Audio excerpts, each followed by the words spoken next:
রাব্বুল আলামিন মানুষকে কি আমানত দিয়েছেন। পবিত্র কোরআনে রাব্বুল আলামিন ঘোষণা করেছেন, আমি পাহাড় পর্বত আসমান জমিন সবার কাছে আমানত দিলাম, কেহই আমানত গ্রহণ করল না, মানুষ উহা গ্রহণ করেছে। মানুষ কত জালেম, কত বোকা। আল্লাহ বলেন, আমি এই আমানত আসমান জমিন পাহাড় পর্বত সবাইকে দিলাম, কেউই গ্রহণ করল না, মানুষ আমানত গ্রহণ করেছে।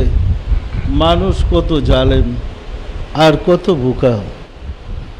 এই আমানতটা কি আমাদের জানার প্রয়োজন আছে না নাই?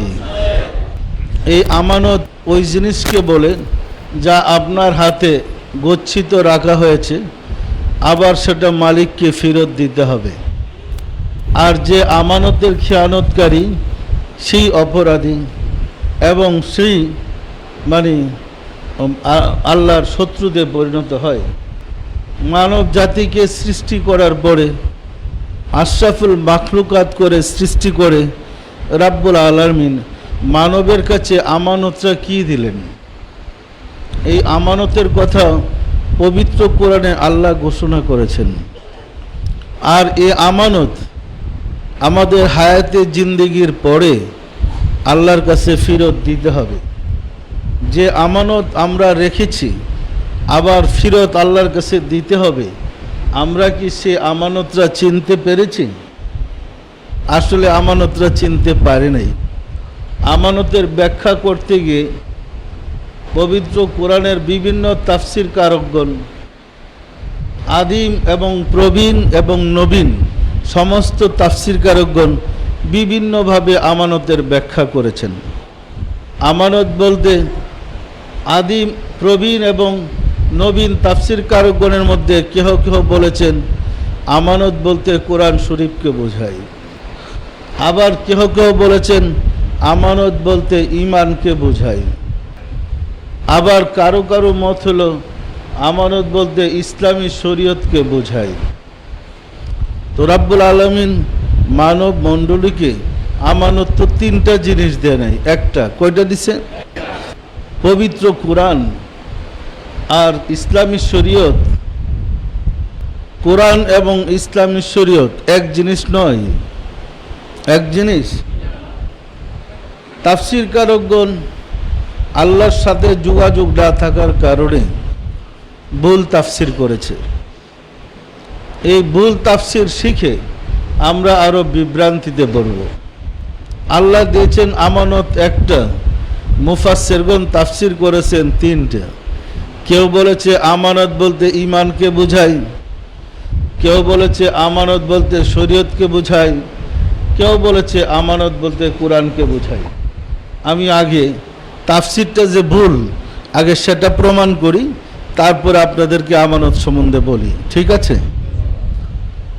আমানত বলতে যদি কোরআন বোঝায়, আমানত দেওয়া হয়েছে আদমের জমানা থেকে মানুষকে সৃষ্টি করার পরই। কোরআন অবতীর্ণ হয়েছে হযরত রাসূল পাক সাল্লাল্লাহু আলাইহি ওয়াসাল্লামের উপরে। তাহলে আমানত তো আদমের কাছে তো এই কোরআন আসে নাই, আমানত বলতে কোরআন কিভাবে হবে? কোরআন তো শেষ নবী রাসূলের কাছে আসছে। তাহলে রাসূলের আগে যত মানুষ জগতে এসেছে এদের আমানতটা কি হবে? সুতরাং আমানত বলতে কোরআনকে বোঝায় না। যারা তাফসির করেছে আমানত বলতে কোরআন, হেরা বুঝতে পারে নাই, ভুল ব্যাখ্যা করেছে। পরিষ্কার না? পরিষ্কার না? সকল মানুষের কাছে আমানতরা দিয়েছে। তুই আমানত তো কোরআন আসছে রাসূলের কাছে, এর আগের নবীদের কাছে তো কোরআন ছিল না। সুতরাং আমানত বলতে কোরআন বোঝায় না। কোরআন বোঝায়? আমানত বলতে যারা ঈমানের ব্যাখ্যা করেছে তারা ভুল ব্যাখ্যা করেছে। আমানত বলতে ঈমানকে বোঝায় না। কারণ যদি মানব জাতিকে রাব্বুল আলামিন ঈমান আমানত দিতেন, পৃথিবীতে একজনও কাফের থাকতো না, সবাই মুমিন হয়ে জন্ম নিত। কি বলেন? তাহলে কোরআন আর এই আয়াত আসতো না। কুল ইয়া আইয়ুহাল কাফিরুন, মানে কাফির তো থাকতো না, সবাই মুমিন হইতো। তাহলে যারা তাফসির করেছেন আমানত বলতে ঈমানকে বোঝায়, তাদের তাফসির সঠিক না বেঠিক বলেন তো? আমানত বলতে যদি শরীয়তকে বোঝায়, যারা তাফসির করেছেন আমানত বলতে শরীয়ত, সেটাও ভুল। আদমের শরীয়ত ছিল আপন ভাই বোনে বিবাহ জায়েজ, রাসূলের শরীয়তে আপন ভাই বোনে বিবাহ হারাম। আমানত বলতে শরীয়তকে বোঝায় না, শরীয়ত পরিবর্তনশীল, আমানতের কোনো পরিবর্তন হয় না। শরীয়ত অবস্থার পরিপ্রেক্ষিতে এক এক নবীর শরীয়ত এক এক রকম ছিল। যেমন মুসা আলাইহিস সালামের শরীয়ত ছিল মাঠের মধ্যে গিয়ে তওবা করার জন্য সবাই একত্রিত হইতে হয়েছে, আকাশ থেকে একটা অন্ধকার এসে সমস্ত মানুষগুলোকে ঢেকে দিত, তখন তরবারি দিয়া কুবাকুবি শুরু হইত। এই কুবাকুবিতে যে মারা যায় তার তওবা কবুল হয়েছে, শহীদ। যে না পালায় আহত হয়েছে, বেঁচে আছে, সে গাজী। আর যে পালাইছে সে মুনাফিক। এই ছিল মুসার শরীয়ত। রাসূলের শরীয়ত দেখি এই কুবাকুবি আছে? রাসূলের শরীয়ত হলো তওবা আস্তাগফিরুল্লাহ পড়লে তওবা কবুল হয়ে যায়। তাহলে আমানত বলতে শরীয়তকে বুঝায় না, কি বলেন? সকল মানুষকে আল্লাহ আমানত কয়টা দিছে? একটা। দেখেন তাফসির কারকগণের ব্যাখ্যায় যদি তাফসির করেন, তাহলে আমানতটা কি বিশ্রে বাইর করতে পারবেন না? আপনি আমানতটা রক্ষা করবেন কি? যারাই তাফসির লিখেছেন হেরাই তো আমানত বুঝে নেই। তো যে নিজে আমানত চিনে না, বুঝে না, সে আমাকে আমানতের পরিচয়টা করাই দিবেন কিভাবে? এইভাবেই জাতি, সমাজ, ধর্ম বিকৃতি হয়ে অন্যদিকে প্রবাহিত হয়েছে। পরিষ্কার না? পরিষ্কার না? তাফসিরের জন্মলগ্ন থেকে এই পর্যন্ত যত তাফসির আছে, যত বড় বড় তাফসির, সব খুলে দেখেন এই তিনটা কথাই বলছে আমানত সম্বন্ধে। এতে বোঝা যায় তাফসির কারকগণ আল্লাহর ভাষা বুঝেন নাই। কি সত্য না মিথ্যা বলেন? এখন আমানত বলতে কি কোরআনকে বুঝায়? আমানত বলতে কি শরীয়তকে বুঝায়?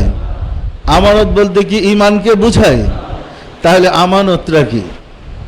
আমানতটা কিন্তু সবাইকে দিছে, আদম থেকে শুরু করে কিয়ামত পর্যন্ত যত মানুষ আসবে সবার মাঝে আল্লাহ আমানত দিয়েছে। এই আমানত আল্লাহর কাছে আবার ফেরত দিতে হবে, মনে রাখেন। আমানত যদি আমি না জানি, এটা ফেরত দেব কি? জানার দরকার আছে না নাই? আশিকে রাসূলেরা আমানত বলতে বোঝায় নাফাকতু ফিহি মিন রূহি, আমার রূহ থেকে রূহ তোমার ভিতরে ফুঁকে দিলাম। আদম থেকে শুরু করে পৃথিবীতে যত মানুষ এসেছে সবার ভিতরে আল্লাহর দেওয়া রূহ ফুঁকে দেওয়া আছে, আছে না নাই? তাহলে নফসের ভিতরে ফুঁকে দেওয়া রূহটাই আপনার কাছে আমার কাছে আমানত।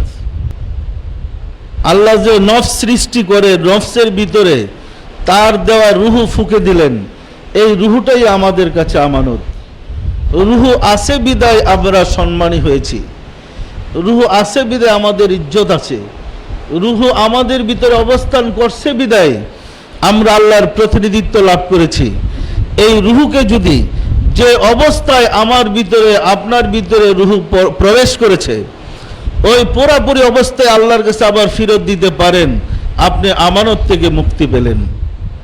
আর যদি রূহকে কলুষিত করে ফেলি, রূহকে দুর্বল করে ফেলি, রূহকে যদি আমি পথভ্রষ্ট করে ফেলি, তার জন্য আমাকে জবাব দিতে হবে, কৈফিয়ত দিতে হবে। এই কথা বলি আল্লাহ বলেন, মানুষ কেউ তো গ্রহণ করল না। আসমান জমিন পাহাড় পর্বত কেউই আল্লাহর এই আমানত গ্রহণ করে নাই, মানুষ গ্রহণ করেছে। বলে আবার বলে দেখো মানুষ কত জালেম, কত বোকা। কেন জালেম বলা হলো, কেন বোকা বলা হলো? বোঝার ব্যাপার আছে। জালেম বলা হয়েছে আমাদেরকে চালায় রূহ, রূহ আমাদের চালিকা শক্তি। রূহ বের হয়ে গেলে আমি আপনার লাশ হয়ে যাব। আপনার 24 ঘন্টা সময় লাগবে না পছন্দ লাগতে। রূহ বের হয়ে গেলে চোখে দেখব না, কানে শুনবো না, কথা বলতে পারবো না, মান সম্মান থাকবে না, কোনো জায়গায় আমার অস্তিত্ব থাকবে না। থাকবে যে রুহুর কারণে আমার জীবন, আমার সংসার, আমার ছেলে মেয়ে, আমার বাড়িঘর, আমার মান সম্মান, সেই রুহু আমার আমানত। আমি রুহুকে যদি কষ্ট দেই তাহলে হবে আমানতের খেয়ানত। সত্য না মিথ্যা বলেন?